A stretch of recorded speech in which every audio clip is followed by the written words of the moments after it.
الحمد لله رب العالمين، الصلاة والسلام على رسوله سيدنا محمد وآله وأصحابه أجمعين، أما بعد، فقد قال عز وجل بعد أعوذ بالله من الشيطان الرجيم، بسم الله الرحمن الرحيم، لئن شكرتم لأزيدنكم، وفي آية أخرى استغفروا ربكم إنه كان غفارا، رب اشرح لي صدري ويسر لي أمري وحلل عقدة من لساني يفقه قولي.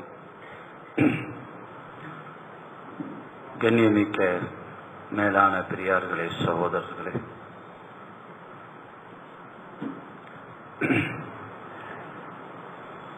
பொதுவாக இரண்டு வார்த்தைகள், ஒன்று தேங்க்ஸ், நன்றி, இன்னொரு வார்த்தை சாரி, மன்னிச்சிடுங்க. இந்த ரெண்டு வார்த்தை எல்லார்கிட்டையும் நம்ம சொல்றோம், எல்லாத்தையும் நம்ம சொல்றோம். தேங்க்ஸ், இன்னொரு பக்கம் சாரி. ஆனா இந்த ரெண்டும் சொல்லப்படுவதற்கு மிகவும் தகுதியானவன் அல்லாஹ். அவனை தவிர்த்து எல்லாத்தையும் நம்ம சொல்றோம் தேங்க்ஸ். ஆனா அந்த ரெண்டு வார்த்தை சாதாரண வார்த்தை கிடையாது. இதை நாம அல்லாஹ்ட்ட சொன்னோம் அப்படின்னா, அல்லாஹ்வை பார்த்து நன்றி, ஜஸாக்கல்லாஹ் அப்படின்னு சொன்னோம் அப்படின்னா, உலகத்துடைய எல்லா பிரச்சனைகளும் தீர்ந்துடுச்சு, எல்லா பிரச்சனையும் தீர்ந்துடுச்சு. அதே மாதிரி சாரி அல்லாஹ்ட்ட நாம சொன்னோம் அப்படின்னா, மன்னிச்சிடு அப்படின்னு சொன்னா, ஆகிரத்துடைய எல்லா பிரச்சனையும் தீர்ந்துடுச்சு. ரெண்டு வார்த்தை, ஈருலக வாழ்க்கையுடைய வெற்றி. தேங்க்ஸ். சாதாரண ஒரு தண்ணி கொடுக்கறாங்க, ஒரு ஜூஸ் வாங்கி கொடுக்கறாங்க, ஒரு உணவு வாங்கி கொடுத்தாங்க, தேங்க்ஸ் சொன்னோம். ஆனா உண்மையிலே யோசிச்சு பார்க்கிறோம், அந்த உணவை சாப்பிடுவதற்குரிய தாக்கத்தை கொடுத்தது அல்ல, பசிய கொடுத்தது அல்ல, அந்த குடலுடைய அந்த உடலுடைய எல்லா விதமான ஏற்பாடுகளை செஞ்சு கொடுத்தது அல்ல. கொஞ்சம் யோசிங்க, நல்ல அழகான ஒரு ஜூஸ், இனிப்பான ஒரு ஜூஸ், சுகர் இருக்கு, இப்ப என்ன செய்ய முடியும்? அல்வா, மஸ்கோத் அல்வா, சூடான அல்வா, மொய்தி ஸ்டோர் அல்வா கண்ணு முன்னால இருக்கு, இப்ப சுகர் இருக்கு. அப்ப எவ்வளவு பெரிய ஒரு சிரமமா இருக்கு. நம்ம சாப்பிடத்தான் செய்யறோம். சுகர் இப்ப டீல மட்டும்தான் சீனி போடக்கூடாது, மற்ற எல்லா சுகரும் சாப்பிட்டுக்கலாம். இப்ப அதாவது சுகர்கிட்ட நாம மாட்டல, நம்ம கிட்ட சுகர் மாட்டி இருக்கு. சுகர் வராம இருக்குன்னா சுக்குர் செஞ்சோம்னா முடிஞ்சிச்சு. சுக்குரு செஞ்சோம்னா சாப்பிட்ட உணவுக்கு, ஏன்னா அல்லாஹ் அப்படி கொடுத்திருக்காங்க, நம்முடைய ஆரோக்கியத்தை அப்படி கொடுத்திருக்காங்க, அழகான உடல் அமைப்பை கொடுத்திருக்கான், அழகான ஆரோக்கியத்தை கொடுத்திருக்கான். ஒரு 60-70 வருஷம் இதய துடிப்பு அவ்வளவு அழகா இருக்குது. ஒரு நாள் அல்லாஹ்வுக்கு ஒரு நன்றி, இதய துடிப்பு 60 வருஷம் எந்த விதமான கவலையும் இல்லாமல் துடித்து கொண்டே இருந்தது. நம்ம பசியோடு இருந்தாலும் துடிச்சிச்சு, தூங்குனாலும் துடிச்சிச்சு, கவலையா இருந்தாலும் துடிச்சிச்சு, சந்தோஷமா இருந்தாலும் துடிச்சிச்சு, எல்லா நிலைமையிலையும் துடிச்சிச்சு. ஒரு 6 செகண்ட் மட்டும் துடிக்கிறது அப்படின்னு நிப்பாட்டுச்சு. எவ்வளவு கஷ்டமா இருக்கு, எவ்வளவு சிரமமா இருக்கு. ஒரு 6 செகண்ட் அல்லது 6 நிமிஷம் துடிக்கிறத நிப்பாட்டு இல்ல, துடிப்பினுடைய கொஞ்சம் அதனுடைய லெவல் கொஞ்சம் முன்ன பின்ன இருந்துச்சு. சிரமமா இருக்குது அப்படிங்கிற, மூச்சோட சிரமமா இருக்கலாம். ஒட்டுமொத்த குடும்பத்தினுடைய சிரமம், எவ்வளவு கஷ்டப்படுறோம். குறிப்பிட்ட வீட்டுல ஒரு ஆளுக்கு இதய துடிப்புல கொஞ்சம் முன்ன பின்ன இருக்குது, வீட்டுல இருக்க அத்தனை பேர் துடிக்கிறோமா இல்லையா? அப்ப அதுக்கு முன்னால இதய துடிப்பு அவ்வளவு அழகா இருந்துச்சு. எத்தனை பேர் நம்ம அல்லாஹ்வுக்கு நன்றி செலுத்தணும். ஒரு ஜஸாக்கல்லாஹ், ஒரு தேங்க்ஸ் அல்லாஹ் எதிர்பார்க்கிறாங்க. நன்றி அல்லாஹ் எதிர்பார்க்கிறான். லைன் ஷக்கர்தும் லஅஸீதன்னக்கும், நீங்கள் நன்றி செலுத்துங்கள், உங்களுக்கு நான் அதிகப்படுத்தி தர்றேங்கிறாங்க. மனுஷனே சந்தோஷப்படுறானா இல்லையா? ஒரு தேங்க்ஸ் சொல்றப்ப அதுக்கு என்னங்க பரவாயில்ல இருக்கட்டும், சின்ன ஒரு சந்தோஷம் வருதா இல்லையா? இப்ப அல்லாஹ்வுடைய சந்தோஷம் கிடைக்குது அப்படின்னா அல்லாஹ் என்ன எதிர்பார்க்கிறா? அல்ஹம்துலில்லாஹ். சின்ன ஒரு வார்த்தை அல்ஹம்துலில்லாஹ், சாப்பிட்ட பிறகு அல்ஹம்துலில்லாஹ். காலையிலிருந்து ராத்திரி வரைக்கும் எல்லா செயல்பாடுகளும் சலாமத்தா நடக்குதுன்னா அதுக்கு ஒரு வார்த்தை அல்ஹம்துலில்லாஹ் சொல்லலாமே.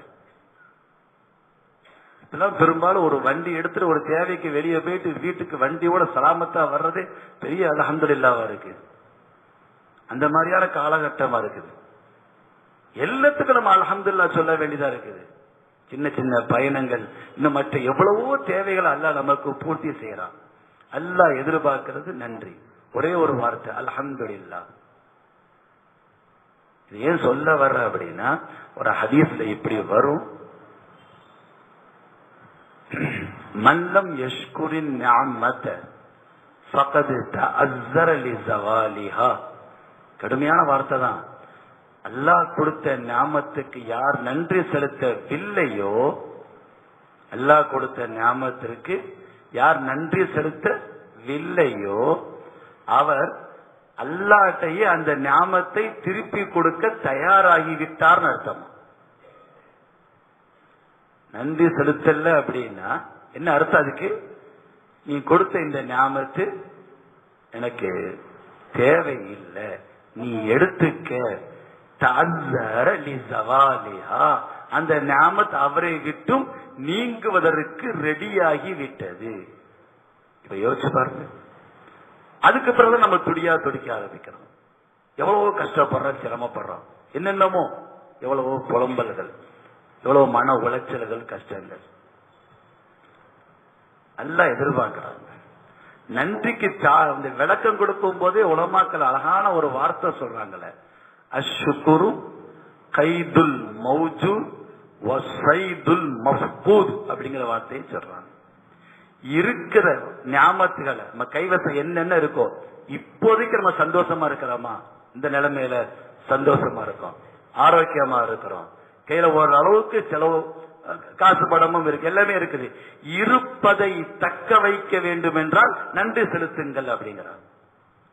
கைதுல் மௌஜூத், கைவசம் இருப்பதை தக்க வைத்துக் கொள்ளுங்கள். அதுக்கு நீங்க சொல்ல வேண்டியது, நீங்க பெருசா ஒண்ணும் பெரிய பெரிய அமல்கள் அதெல்லாம் ஒரு பக்கம் இருக்கட்டும், ஒரே ஒரு வார்த்தை அல்ஹம்துலில்லாஹ்.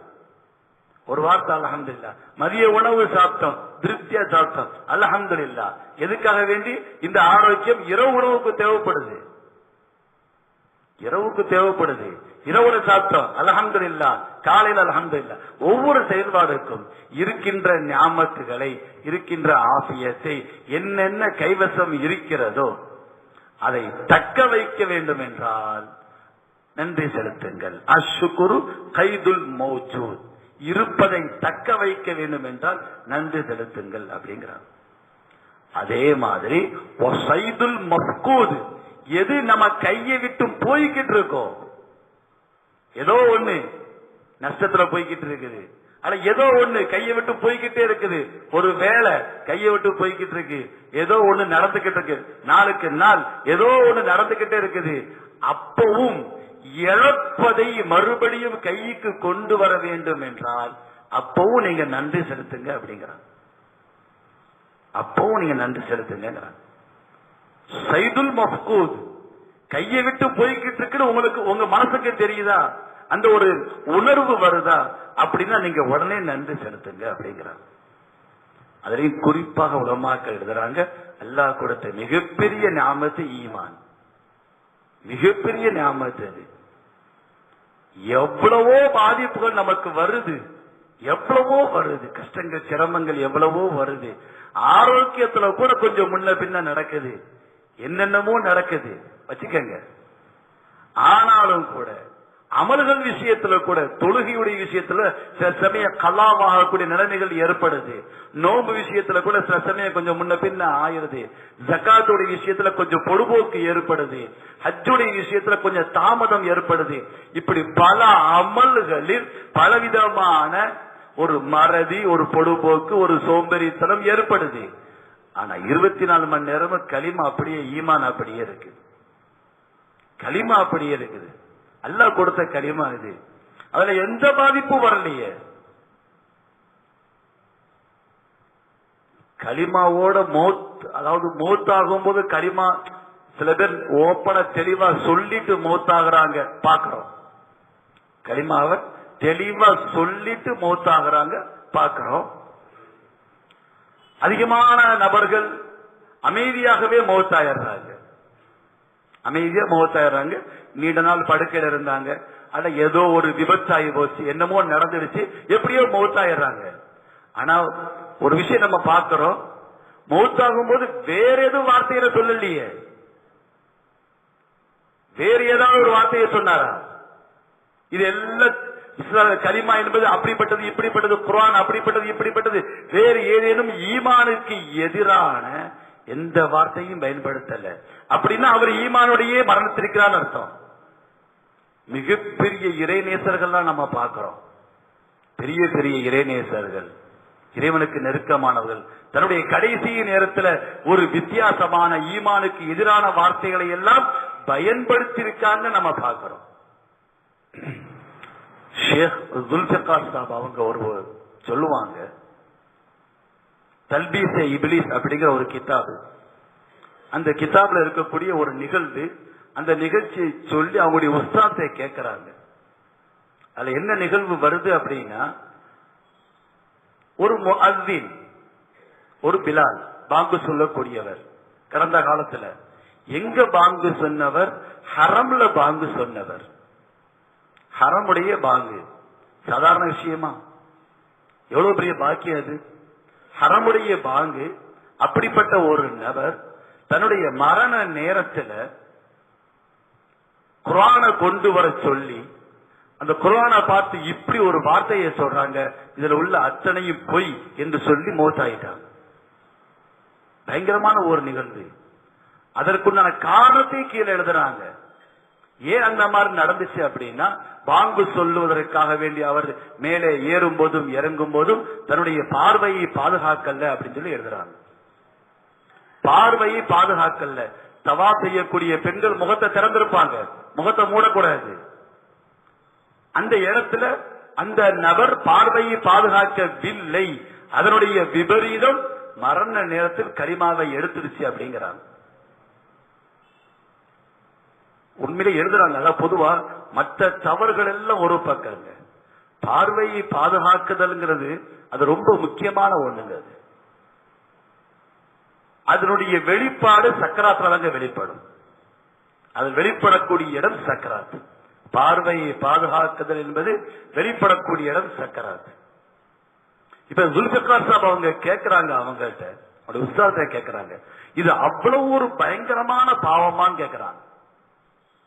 ஒரு விபச்சாரம் செய்யறான், அவனுக்கு கூட மரண நேரத்தில் கலிமா வருவதற்கு வாய்ப்புகள் உண்டு. ஒருத்தர் கொலை செஞ்சான், அவனுக்கு கூட மரண நேரத்தில் கலிமா வருவதற்கு வாய்ப்பு உண்டு. அதே மாதிரி ஒரு மது அருந்துகிறான், அவனுக்கு கூட கலிமா மரண நேரத்தில் கலிமா வருவதற்கு வாய்ப்புகள் உண்டு. ஆனால் பார்வையை பாதுகாக்காதவன் கலிமா நேரத்தில் கலிமா ஞாபகத்திற்கு வருவது மிக குறைவு அப்படிங்கிறாங்க. அப்ப அவங்க கேட்கிறாங்க, என்ன காரணம் கேட்கிறாங்க. என்ன காரணம்? அவ்வளவு இது இந்த தவறு, இந்த பாவம் இவ்வளவு வீரியமாக செயல்படுவதற்கு, கலிமாவையே கலிமாவையே தடுக்கின்ற அளவுக்கு ஒரு வீரியம் இருக்குன்னா இதனுடைய அர்த்தம் எனக்கு புரியலன்னு கேட்கிறாங்க. அப்ப அவங்க சொல்றாங்க, இது அல்லாஹ்வுடைய ரோஷம் சம்பந்தப்பட்டதுங்கிறாங்க. அல்லாஹ்வுடைய ரோஷம் சம்பந்தப்பட்டது.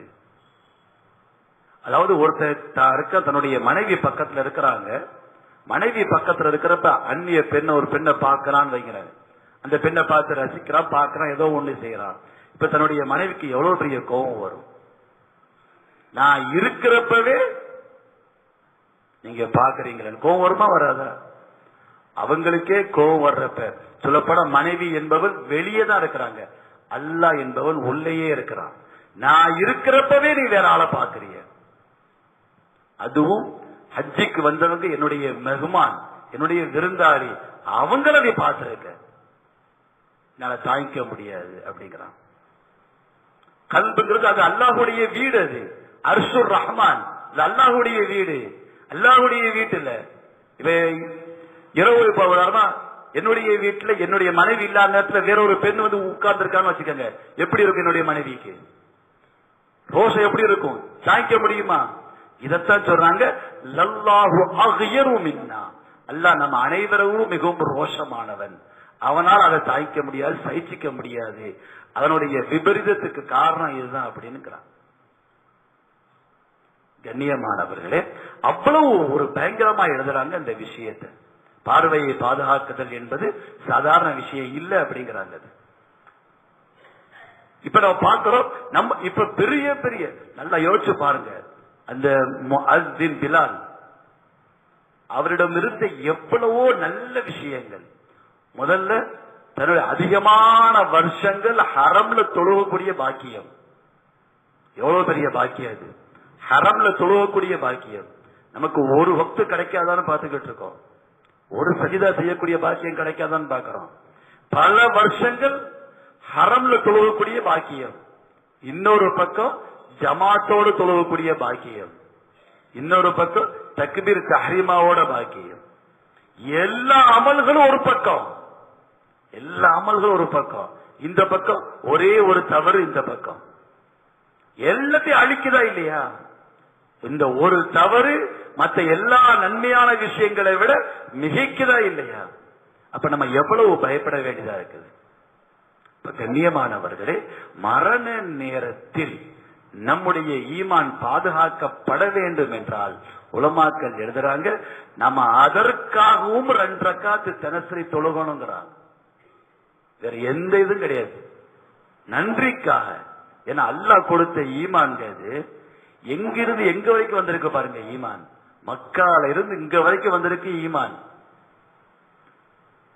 யாரும் கேட்கவும் இல்லை, நாம யாரும் அல்லாவா கொண்டு வந்து சேர்த்திருக்காங்க.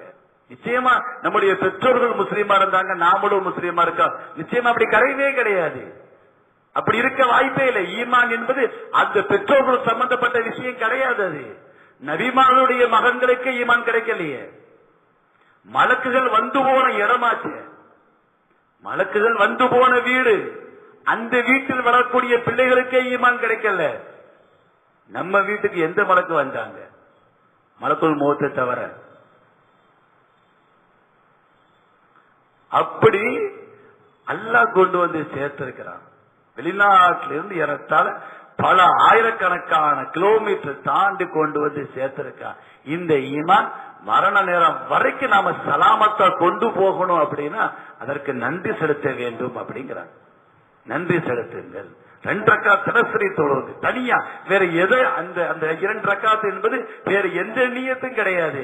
இதுவரைக்கும் எனக்கு ஈமானோட இருந்தேன், இனிமேல் நான் ஈமானோட இருக்க வேண்டும், அதற்காக 2 ரக்காத் தொழுகிறேன், அதற்காக 2 ரக்காத், அதற்காக 2 ரக்காத். அல்லாஹ் எதிர்பார்க்கிறான் நன்றியை. அல்லாவுக்கு நன்றி செலுத்தும் போது அல்லாஹ் சொன்ன வார்த்தை அஸீதன்னக்கும், உங்களுக்கு நான் அதிகப்படுத்தி தர்றேன், அதிகப்படுத்தி தர்றேங்கிறான். கிதாபுகளை எழுதுவாங்க, ஒரு பெரியவங்களை பத்தி எழுதுறாங்க, அவங்களுக்கு அல்லாஹ் அதிகமா கொடுத்துக்கிட்டே இருக்கான். லாபங்கள், வியாபாரத்துல லாபங்கள் வருது, இன்னும் என்னென்னமோ லாபங்கள் வருது. ஆனாலும் அவர்கள் பயப்படுகிறார்கள், கொஞ்சம் பயம் வருது. என்ன பயம்? எங்க நாம செய்யற அமல்களுக்கு அல்லாஹ் உலகத்திலேயே கொடுத்துட்டானோ, நாம செய்யக்கூடிய அமல்களுக்கு நீ உலகத்திலே அனுபவிச்சுக்க, ஆகிரத்துல இங்க ஒன்னும் கிடையாது என்று சொல்லி விடுவானோ என்று அவங்க பயப்படுறாங்க. இப்ப வேறொருத்தவங்கிட்ட போய் கேட்கிறாங்க, இப்படி கிடைக்குது, எனக்கு இந்த பயம் இருக்குது, நான் என்ன செய்யறதுன்னு தெரியல அப்படிங்கிறாங்க. அப்ப அவங்க சொன்ன வார்த்தை, அப்படி அல்லாஹ் கொடுக்கும் போது நீங்க அதுக்கு பதிலா என்ன சொன்னீங்கன்னு கேக்குறாங்க. அல்ஹம்துலில்லாஹ் சொல்றேன் அப்படின்னு சொன்னாங்க. நீங்க ஒண்ணு அல்லாஹ் கொடுக்கறத நிப்பாட்டணும் அப்படின்னா நீங்க அல்ஹம்துலில்லாஹ்வை நிப்பாட்டணும், அப்பதான் அவன் நிப்பாட்டுவான் அப்படின்னு சொல்லி. நான் நிப்பாட்ட மாட்டேங்கிறாங்க, அப்ப அல்லாஹ்வும் நிப்பாட்ட மாட்டான் அப்படிங்கிறாங்க. எப்படி வார்த்தை பாருங்க. அல்லாஹ் கொடுக்கறாங்க, எது நடந்தாலும் அல்ஹம்துலில்லாஹ், எது நடந்தாலும் சரி. கவலையான விஷயம் அசல்படி பார்த்தா, ஒரு கவலையான துக்கமான ஒரு நிகழ்ச்சி ஏற்பட்டால் கூட அப்ப கூட நம்ம அல்ஹம்துலில்லாஹ் தான் சொல்லணும். கடுமையான ஒரு பிரச்சனை தான், கடுமையான ஒரு பிரச்சனை தான். அபூதர் கிஃபாரி ரலியல்லாஹு தஆலா அன்ஹு அவங்க சொல்லுவாங்க, எனக்கு ஒரு பிரச்சனை வரும்போது, ஒரு மன உளைச்சல் வரும்போது, அட ஒரு வியாதியே எனக்கு வருது அப்படின்னா அவங்க சொல்றாங்க, ஒட்டுமொத்த உலகத்தை அல்லாஹ் பார்த்து ஒரு வியாதியையோ ஒரு பிரச்சனையோ எனக்கு தரணும்னு சொல்லி அல்லாஹ் கொடுத்திருக்கான், என்னைய தேர்ந்தெடுத்திருக்கிறான். என் பக்கத்து வீட்டுல ஆட்கள் இருந்தாங்க, இந்த பக்கம் ஆட்கள் இருந்தாங்க, சுத்தி ஆட்கள் இருந்தாங்க, ஊர்ல அவ்வளவு பேர் இருந்தாங்க, யாரையும் அல்லாஹ் பார்க்கல. சரி இவனுக்கு கொடுப்போம் என்று அல்லாஹ் என்னை பார்த்து தேர்ந்தெடுத்து கொடுத்திருக்கிறான். அவனா இந்த வியாதியை போக்குற வரைக்கும் நான் இந்த வியாதியை போக்குன்னு கேட்கறதுக்கு எனக்கு வெக்கமா இருக்கு அப்படிங்கிறாங்க. எப்படி வார்த்தை பாருங்க. அவனே என்னைய தேர்ந்தெடுத்து கொடுத்திருக்கான், என்னைய பார்த்து கொடுத்திருக்கிறான். இவன் கரெக்டா ஏதோ என்னத்தையோ ஒண்ணு என்கிட்ட அவன் எதிர்பார்க்கிறான். எனக்குன்னு தேர்ந்தெடுத்து கொடுக்கிறப்ப அவன் என்கிட்ட ஏதோ ஒண்ணு பார்க்கிறான், எதிர்பார்க்கிறான். அதனால இதை நீக்கு என்று நான் கேட்க மாட்டேன் என்பதாக அவங்க சொல்லுவாங்க. ஹஜ்ரத் அலி அவங்க ஒரு வார்த்தை சொல்லுவாங்க, அழகான ஒரு வார்த்தை.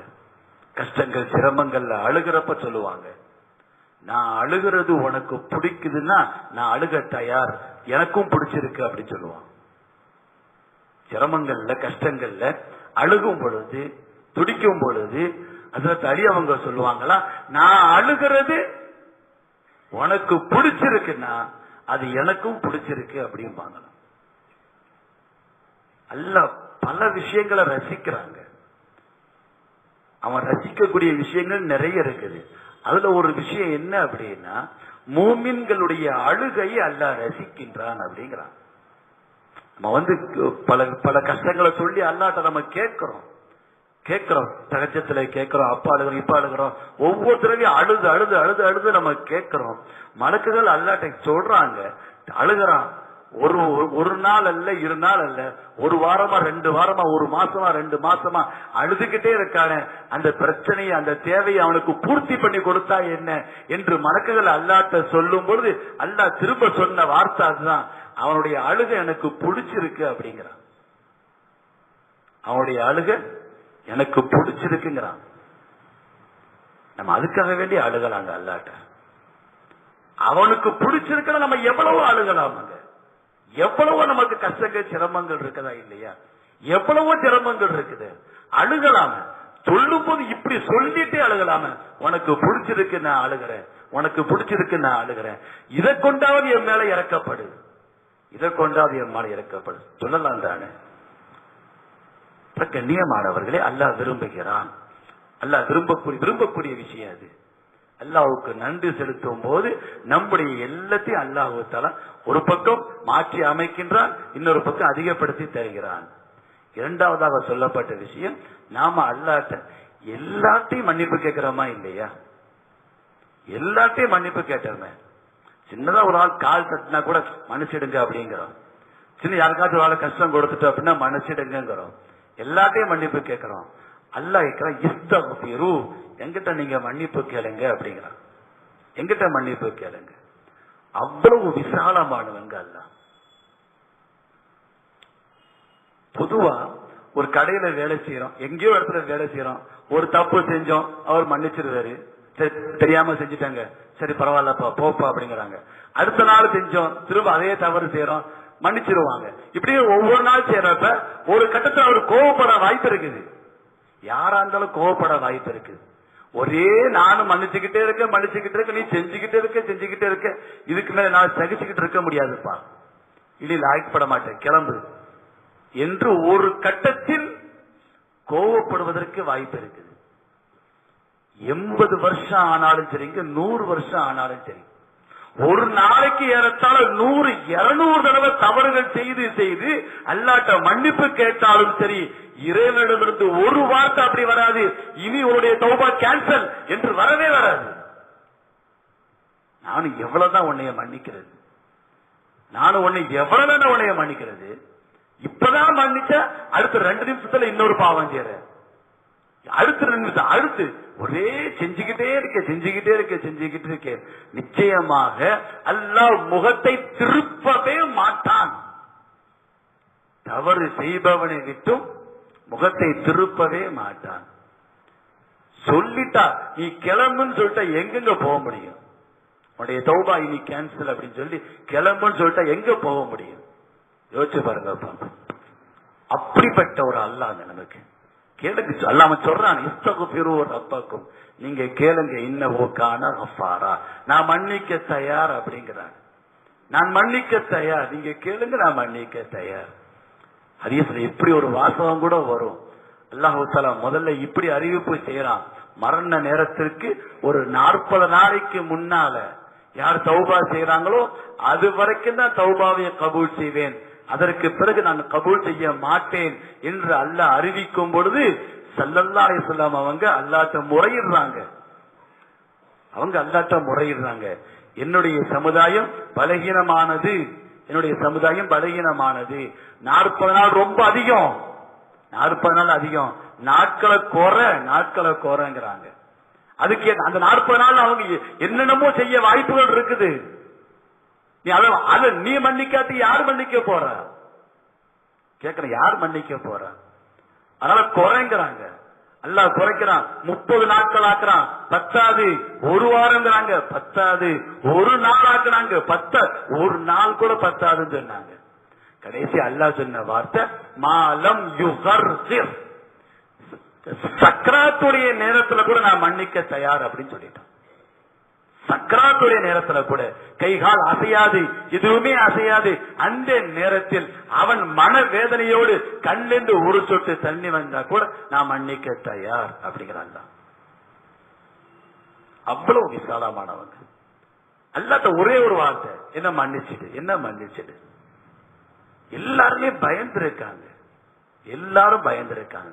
உமர் ரலியல்லாஹு தஆலா அன்ஹு சொர்க்கவாசின்னு சொல்லப்பட்ட நபர், அவர் உமர் ஃபில் ஜன்னா என்று சொல்லப்பட்ட நபர். எனக்கு பின்னால நபியாக வருவதாக இருந்தால் அவர் நபியாக இருக்கலாம். அந்த அளவுக்கு அவங்க அந்தஸ்து உயர்ந்த அந்தஸ்து. ஏறத்தாழ அவங்க ஷஹீதாக்கப்பட்டவர், காயப்படுத்தப்பட்டுதான் மௌத்தாகிறாங்க. அப்ப கூட காயப்பட்ட நிலையில் கூட தன்னுடைய மகன்கிட்ட சொன்னாங்க, என்னுடைய தலையை கீழே போடு அப்படின்னு சொன்னாங்க, தரையில போடுன்னு சொன்னாங்க. அப்ப எதுங்க டைல்ஸ், சிமெண்ட் தரை எது, டைல்ஸ் எது? வெறும் மண்ணு தானங்க இருந்துச்சு, வெறும் மண்ணு தானே. வெறும் மண்ணுனா அரபு நாட்டுடைய மண்ணுங்க. அது யாருக்கு கீழே போறதுக்கு மனசு வரும்? அது ஒரு கலீஃபா, அது தகப்பனார், தந்தை, அவங்க கீழே போறதுக்கு மனசு வருமா? மரண நேரத்துல கீழே போடுன்னு சொன்னாங்க.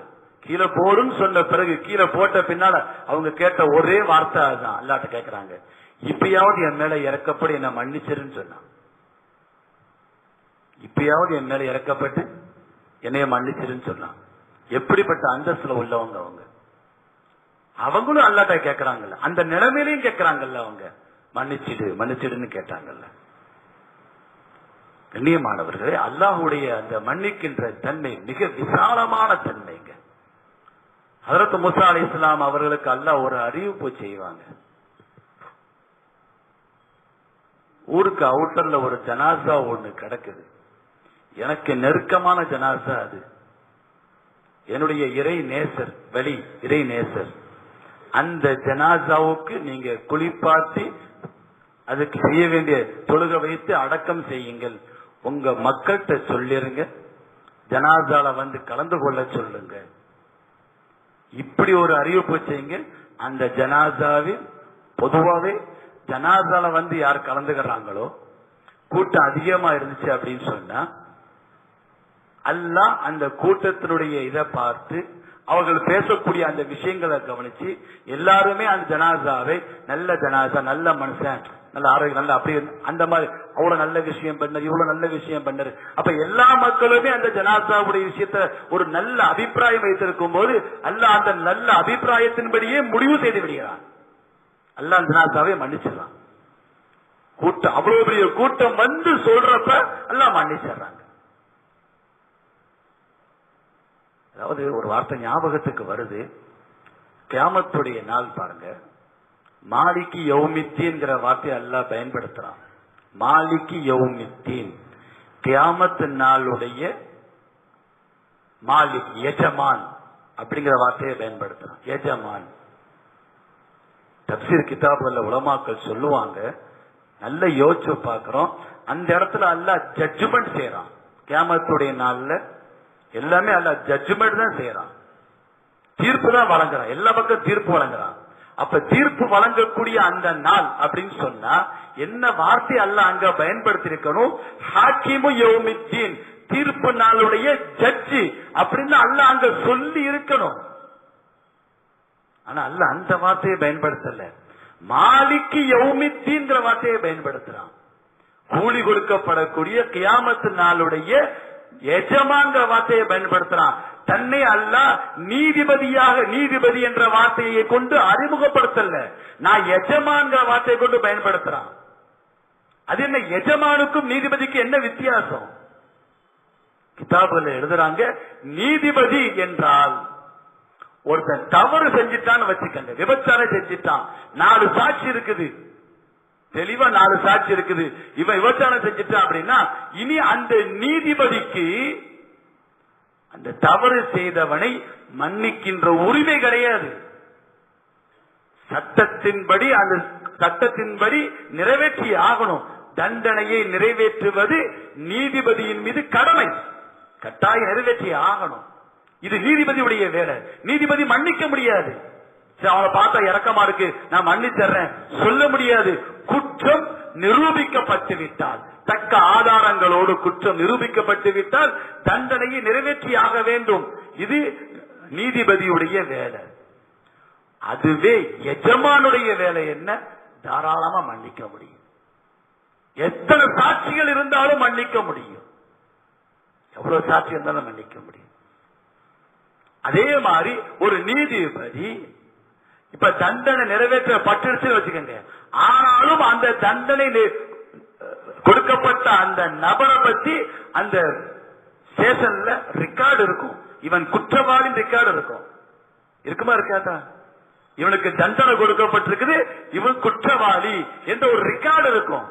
ஆனா எஜமானுடைய வேலை என்னன்னு கேட்டா அல்லாஹ் மறக்கடிக்கின்றான். கமன்லா தம்பலகு, இனி அவன் எந்த தப்பு செய்யல அப்படின்னு சொல்லி எந்த அவனுக்கு ரெக்கார்டே இருக்காது. ஆமா இல்லாம அவருடைய ஏடுகள்ல கூட இருக்காது அப்படிங்கிறாங்க. இன்னொரு வார்த்தை எழுதுறாங்க, அன்சல்லாஹுல் ஹஃபவத, அந்த தவறை பதிவு செய்த மலக்குகளுக்கு கூட அல்லாஹ் மறக்கடிக்கிறான் அப்படிங்கிறாங்க. சாட்சிக்கு மலக்குகள் கூட வர மாட்டாங்க.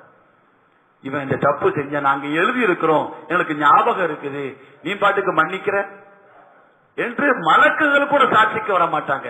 அன்சல்லாஹுல் ஹஃபவத, அந்த மலக்குகளுக்கு கூட அல்லாஹ் மறைக்க அந்த தவறை மறக்கடிக்கிறான். இடம் கூட, தவறு செய்த அந்த இடமும் சாட்சிக்கு வராது, உறுப்புகள் சாட்சி சொல்லாது, எதுவுமே சாட்சி சொல்லாது, அவனை பத்தி அணுவளவும் ரெக்கார்டுல இருக்காது. இதுதான் எஜமானுடைய வேலை அப்படிங்கிறாங்க. எஜமானுடைய வேலை அதுதான் அப்படிங்கிறாங்க. கண்ணியமானவர்களே, இப்ப சொல்றாங்க ஹஜ்ரத் மூசா அலைஹிஸ்ஸலாம் அவர்களுக்கு அல்லாஹ் இப்படி ஒரு வார்த்தையை சொல்றான், அந்த ஜனாசா எனக்கு பிரியமான ஜனாசா, நீங்க அந்த ஜனாசாவை குளிப்பாட்டி தொழுக வைத்து அடக்கம் செய்ய வேண்டும். உங்க மக்கள்கிட்ட இப்படி சொல்லுங்க, அந்த ஜனாசாவில் யார் யார் கலந்து கொள்கிறார்களோ அவர்களுடைய பாவங்களை நான் மன்னிக்கிறேன் அப்படின்னு சொல்லி. எப்படி வார்த்தை பாருங்க, ஜனாசாவுடைய பாவத்தை இல்ல, ஜனாசாவில் யார் கலந்து கொள்கிறார்களோ அவர்களுடைய பாவங்களை நான் மன்னிக்கிறேன், நீங்க அறிவிப்பு செய்யுங்க அப்படிங்கிறாங்க. அப்ப எவ்வளவு பெரிய பாக்கியமான ஜனாசாவா இருக்கு. எல்லாரும் தொழுதுட்டாங்க, எல்லாம் முடிஞ்சு, மக்கள் ஆசைப்படுறாங்க. அப்படி ஒரு இறைநேசர் யார்? நாங்க வந்து தொழுதா எங்களுடைய பாவங்கள் மன்னிக்கப்படுது அப்படின்னா அந்த ஜனாசாவை பார்க்கணும் எனக்கு ஆசையா இருக்காதா? அந்த முகத்தை பார்க்கணும், இறைநேசருடைய முகத்தை பார்க்கணும் அப்படின்னு சொல்லி. அப்ப எல்லாரும் பாருங்க அப்படின்னு சொல்லி பார்க்க வைத்தாங்க. பார்த்த அத்தனை பேருக்கும் அதிர்ச்சி, எல்லாருக்குமே அதிர்ச்சி. எல்லா மக்களும் சொன்ன ஒரே வார்த்தை தான், இந்த நபரை ஊரை விட்டு விரட்டியதே நாங்க தான் அப்படிங்கிறாங்க. ஊரை விட்டு விரட்டியதே நாங்க தான். இவர் எங்களுக்கு கொடுக்காத தொல்லைகள் இல்ல, அவ்வளவு கஷ்டங்கள் சிரமங்கள் கொடுத்தார். தவறுகளும் இன்ன தவறு அன்ன தவறுலாம் இல்ல, எல்லா தவறுகளையும் செய்தவர். இவர் எப்படி இந்த அந்தஸ்துக்கு வந்தாரு எங்களுக்கு புரியல அப்படிங்கிறாங்க. அதற்கு மூசா அலைஹிஸ்ஸலாம் அவங்களுக்கும் அவரை பத்தி எதுவுமே தெரியாது. ஆனாலும் மக்கள் சொல்லும் போது அவர்களுக்கும் அதிர்ச்சியா தான் இருந்துச்சு. நேரடி அல்லாஹ்வே கேட்கிறாங்க, என்ன காரணம் இந்த ஜனாஸா இவ்வளவு உயர்ந்த அந்தஸ்தை அடைவதற்கு என்ன காரணம் சொல்லி கேட்கிறாங்க. அப்ப அவங்க சொன்ன வார்த்தை, சக்கராத்துடைய நேரத்துல அந்த நபர் கூடிய ஒரு சில வார்த்தைகள் எனக்கு ரொம்ப பிடிச்சு போச்சு அப்படிங்கிறாங்க. சொன்னா அந்த ஜனாஸா சொல்லுது, சக்கராத்துடைய நேரத்துல சொல்லுது, மாலைய பாக்கின், எனக்கு எல்லாருமே இருக்கிறாங்க, மனைவி மக்கள்லாம் இருக்கிறாங்க, ஆனா இப்ப நான் ஊருக்கு வெளியே தனியா கிடக்கிறேன், தனியா கிடக்கிறேன். என்னுடைய நிலைமை உனக்கு மட்டும்தான் தெரியும். உயிர் போகக்கூடிய நேரம் மாலைய பாக்கின், என் மீது அழுகுவதற்கு கூட ஒரு நபர் கிடையாது. இறந்து போன அழுவாங்கல்ல, இப்ப அழுகிறது கூட ஒரு நபர் கிடையாது. அப்படிப்பட்ட நிலைமையில நான் கிடக்கிறேன், நீ என்னைய பாத்துக்கிட்டு இருக்க, உங்ககிட்ட ஒரே ஒரு விஷயம் மட்டும் நான் கேட்டுக்கிறேன் அப்படிங்கிறாங்க. தன்னுடைய இயலாமையை வெளிப்படுத்துறாங்க. எங்கிட்ட நன்மை, எங்கிட்ட எந்த நன்மைகளும் கிடையாது, அதே மாதிரி எங்கிட்ட ஒத்த பைசாவும் கிடையாது, ஒரு ரூபாய் என்கிட்ட கிடையாது, எதுவுமே இல்லாம ரோட்ல கிடக்கிறேன் சொல்லிட்டு அந்த ஜனாஸா அந்த சக்கராத்துடைய நேரத்துல அவர் சொன்ன ஒரு வார்த்தை அல்லாஹ்வை பார்த்து சொல்றாரு, என்னை தண்டிப்பதால் உன்னுடைய அந்தஸ்து கூடும் என்றால் தாராளமா தண்டிச்சுக்க. என்னை தண்டிப்பதால், என்னை வேதனைப்படுத்துவதால், என்னை கஷ்டப்படுத்துவதால் உன்னுடைய அந்தஸ்து கூடுது அப்படின்னா தாராளமா என்னை தண்டிச்சுக்க, நான் ஒன்னும் சொல்ல மாட்டேன். என்னை மன்னிப்பதால் உன்னுடைய அந்தஸ்து குறையும் என்றால் என்னை நீ மன்னிக்க வேண்டாம். லமா சால்துக்கள் மஃபிரத்த, நான் உங்ககிட்ட மன்னிப்பை கேட்கல, இந்த ரெண்டுமே இல்ல அப்படின்னா என்னைய மன்னிச்சிடு அப்படின்னு சொல்லி கேட்கிறான். என்னைய தண்டிக்கிறதுனால உனக்கு ஒண்ணு அந்தஸ்து ஒண்ணு கூட போறது இல்ல, என்னைய மன்னிக்கிறனால உன் அந்தஸ்து ஒண்ணு குறைய போறது இல்ல அப்படின்னா என்னைய மன்னிச்சிடு, என்னைய மன்னிச்சிடு அப்படின்னு சொல்லி கேட்கிறான். அல்லாஹ்வுக்கு அந்த வார்த்தை ரொம்ப பிடிச்சு போச்சு. அல்லாஹ் எவ்வளவு பெரிய உயர்ந்த அந்தஸ்துக்கு கூட்டு போறான், எவ்வளவு பெரிய அந்தஸ்து. இப்ப கண்ணியமானவர்களே, அல்லாஹ்ட்ட கேட்கக்கூடிய வார்த்தைங்க அது, அல்லாஹ்வுக்கு பிடிச்ச வார்த்தை, என்னைய மன்னிச்சுது, என்னைய மன்னிச்சது. கடைசி வரைக்கும் அல்லாஹ் சொல்றானே, நீ எத்தனை தடவை வேணாலும் கேள், நான் மன்னிக்கிறேங்கிறான். இஸ்தக்ஃபிரு ரப்பக்கும் இன்னஹு கான கஃபாரா, இன்னஹு கான கஃபாரா, நான் மன்னிக்கிறேங்கிறான். யோசிச்சு பாருங்களேன், நம்ம தவறு செய்யும் போது கூட அல்லாஹ் நம்மளை எவ்வளவு கண்ணியமா வாழ வைக்கிறான். நம்முடைய தவறு அல்லாஹ் வெளிப்படுத்தலையே,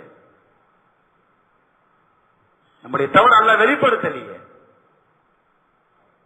நம்முடைய ஆரோக்கியத்தை அல்லாஹ் எந்த விதமான மாற்றத்தையும் ஏற்படுத்தலையே, நம்முடைய ரிஸ்குகள் அல்லாஹ் கை வைக்கலையே. ஹரத் ஆதம் அலைஹிஸ்ஸலாம் அவர்கள் ஒரே ஒரு தவறு தானே செஞ்சாங்க, அதுக்கு அல்லாஹ் சொர்க்கத்திலிருந்து வெளியாக்கிட்டானே, நீங்க இருக்கக்கூடாது அப்படின்ட்டானே. ஆனால் எவ்வளவு தவறுகள் செய்தாலும் வீட்டை விட்டு அல்லாஹ் நம்மளை வெளியாக்கல, கண்ணியமாவே வாழ வச்சிருக்கலாம், இன்னமும் கண்ணியமாவே வைக்கிறான். நம்முடைய தவறுகளை வெளிப்படுத்தவில்லை, தௌபாவுக்கு சந்தர்ப்பத்தை இன்னமும் கொடுத்திருக்கான். நான் வைக்கணும், ஒவ்வொரு நாள் கழிவதுங்கிறது இன்னொரு சான்ஸ் அல்லாஹ் கொடுக்கிறான். திரும்ப திரும்ப அல்லாஹ் சான்ஸ் கொடுத்துட்டு இருக்கான். இன்னைக்காவது தௌபா செஞ்சிரு, இன்னைக்காவது தௌபா செஞ்சிரு, தௌபா செஞ்சிரு, தௌபா செஞ்சிரு. சான்ஸ் அல்லாஹ் கொடுத்துக்கிட்டே இருக்கான், திரும்ப திரும்ப கொடுத்துக்கிட்டே இருக்கான். ஒரே ஒரு தடவை நீ மன்னிப்பு கேட்டுடும், மாத்திக்கிற அல்லாஹ் தஆலா. இவ்வளவு தவறு செய்யும் போதே நம்மளை இவ்வளவு அல்லாஹ் அழகா பார்க்கும் பொழுது தௌபா செஞ்சா எப்படி நம்மளை பார்த்துக்குவோம் வச்சு பாருங்க. அப்பா தௌபா செய்து விட்டால் நம்மளை அல்லாஹ் எப்படி பார்த்துக்குவோம், அவருடைய பார்வை எப்படி இருக்கும், எவ்வளவு சந்தோஷமா நம்மளை வச்சிருப்பான். எனவே கண்ணியமானவர்களே, அல்லாஹ் எதிர்பார்ப்பது இஸ்திக்ஃபார், பாவ மன்னிப்பு கேட்குதல்.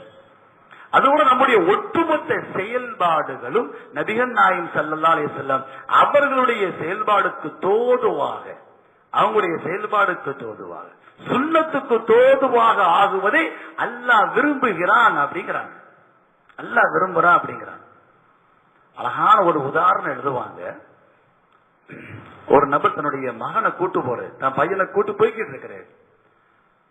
இப்ப எப்ப ஒரு வழியா போய்கிட்டு இருக்கும் போது அங்க இருக்கக்கூடிய ஒரு வயசான ஒரு நபர், ஒரு பெண்ணு தான்.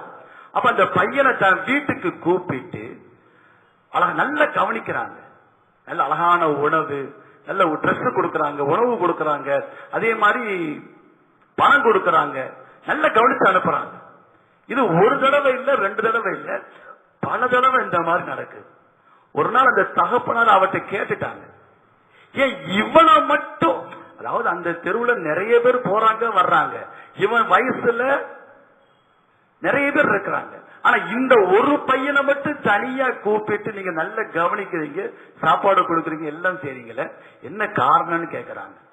அப்ப அந்த வயசானவங்க சொல்றாங்க, இந்த பையன் இருக்கான்ல ஐயா, என் பையன் மாதிரி இருக்கிறான், அவன் இறந்துட்டான், இவனை பாக்குறப்ப என் பையன் ஞாபகம் எனக்கு வருது, அதனால நான் சந்தோஷப்படுத்தணும்னு ஆசைப்படுறேன் என்பதாக அவங்க சொல்றாங்க.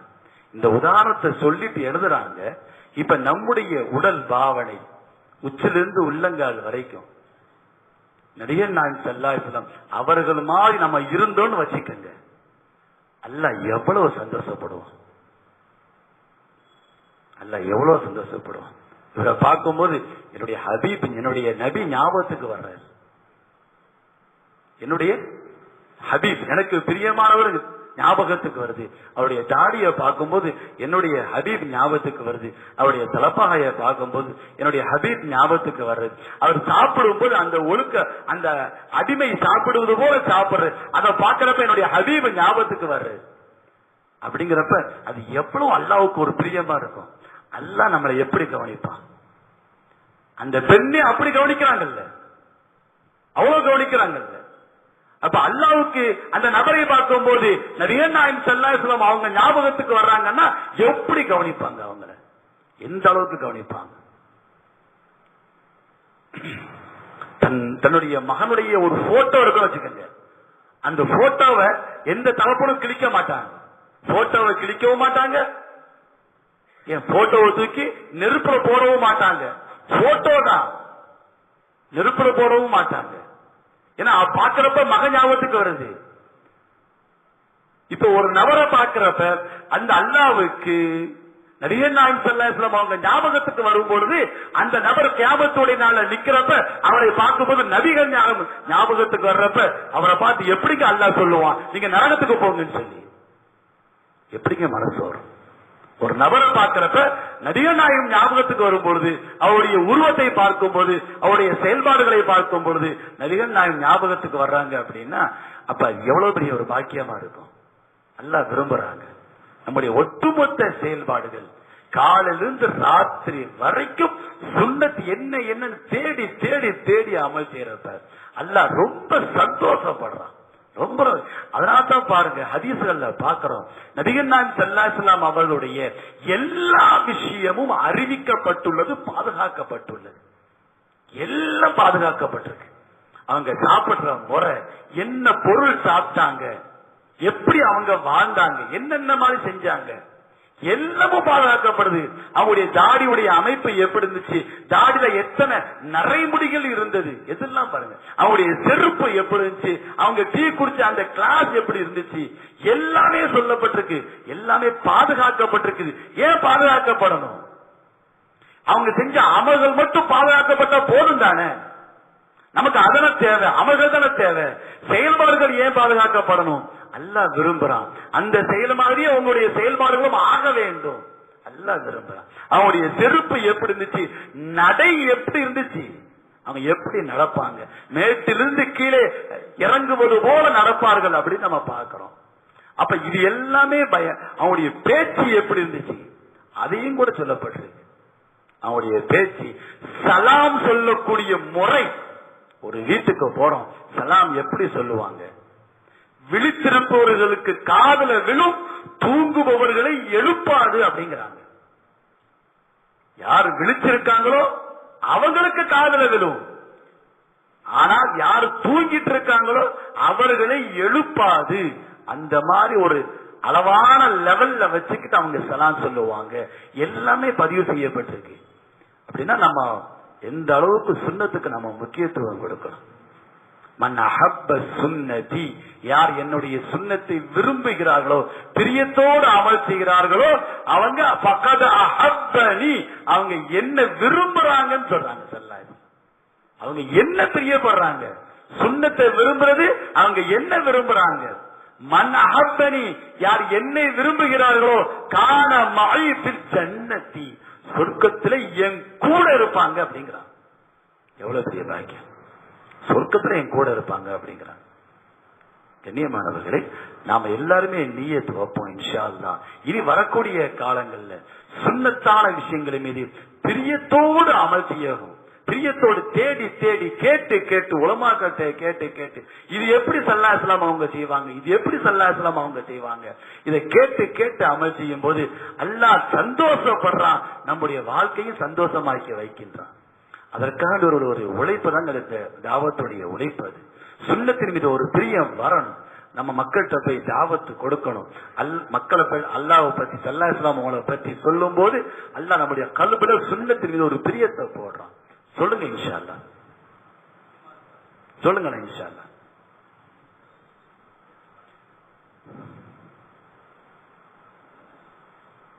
அல்லாஹ் கபூல் செய்வானா, சொல்லுங்க இன்ஷா அல்லாஹ். அல்லாஹ் கபூல் செய்வானா.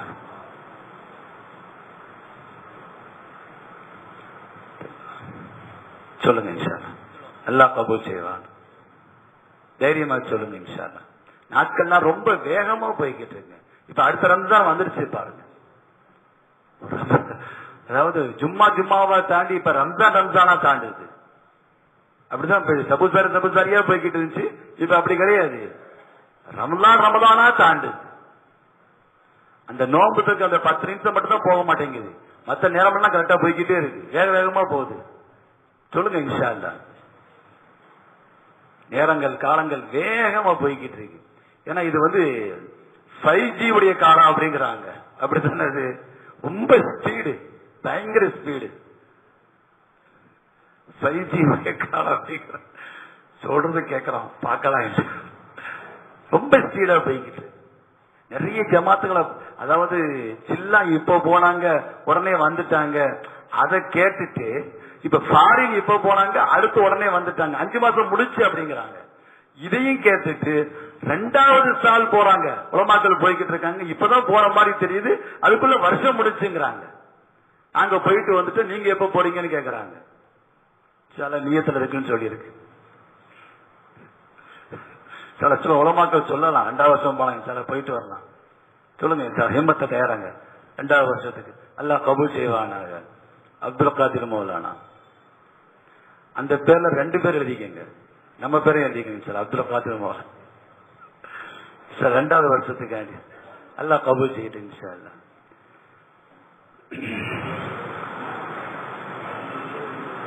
சொல்லுங்க, எல்லாம் வேக வேகமா போய்கிட்டு இருக்குங்க.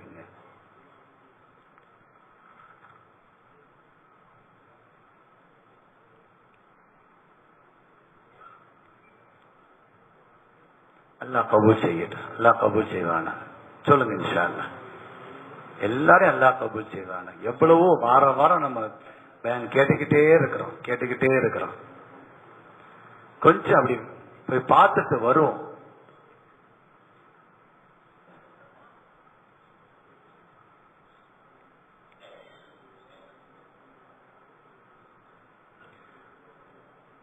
என்ன செஞ்சேன்னு அல்லாஹ் கேட்டா எதையாவது ஒண்ணு சொல்லணுமா இல்லையா? எனக்காண்டி நீ என்ன செஞ்ச, தீனுக்காண்டி என்ன செஞ்ச, சஹாபாக்கெல்லாம் சுத்தி நிக்கிறப்ப நம்ம என்னத்தையா ஒண்ணு சொல்லணுமா இல்லையா? உங்க மூலியமா எங்க இடத்துக்கு ஈமான் வந்துச்சு, உங்க இடத்துக்கு நாங்க உங்களை பார்க்க வந்தோம், வெளிநாடுகளுக்கு நீங்க வாழ்ந்த அந்த பகுதியை பார்க்க வந்தோம், அங்க உழைப்பு செஞ்சோம் சொல்லலாமா இல்லையா? இங்க வாழ்ந்து போன அந்த இடத்துல நாங்க மறுபடியும் திரும்ப களிமா சொல்லிட்டு மறுபடியும் வந்தோம் சொல்லலாமா இல்லையா? மக்காவுக்கும் மதீனாவுக்கும் இன்னும் சஹாபாக்களுடைய உழைப்பு எங்கெங்க நடந்துச்சோ அந்த எல்லா பகுதிக்கும் போயிட்டு வருவோமே. அங்க போய் திரும்ப கலிமாவை சொல்லிட்டு தொழுதுட்டு எவ்வளவு பெரிய பாக்கியம் அது. சஹாபாக்கள் நடந்த பூமி, நபியன் நாயகம் ஸல்லல்லாஹு அலைஹி வஸல்லம் உழைப்பு செய்த அந்த பூமி, தாயிப், இது போன்ற எவ்வளவு இடங்கள் இருக்கா இல்லையா? அங்க போய் நாமளும் தாவத் கொடுப்போம் இன்ஷா அல்லாஹ். நியத்து விசாலமா வைப்போம், ஒட்டுமொத்த உலகத்துக்கும் கொண்டு போய் சேர்ப்போம் இன்ஷா அல்லாஹ். சொல்லுங்க, சில்லறது இருக்கா? அவ்வளவுதான்.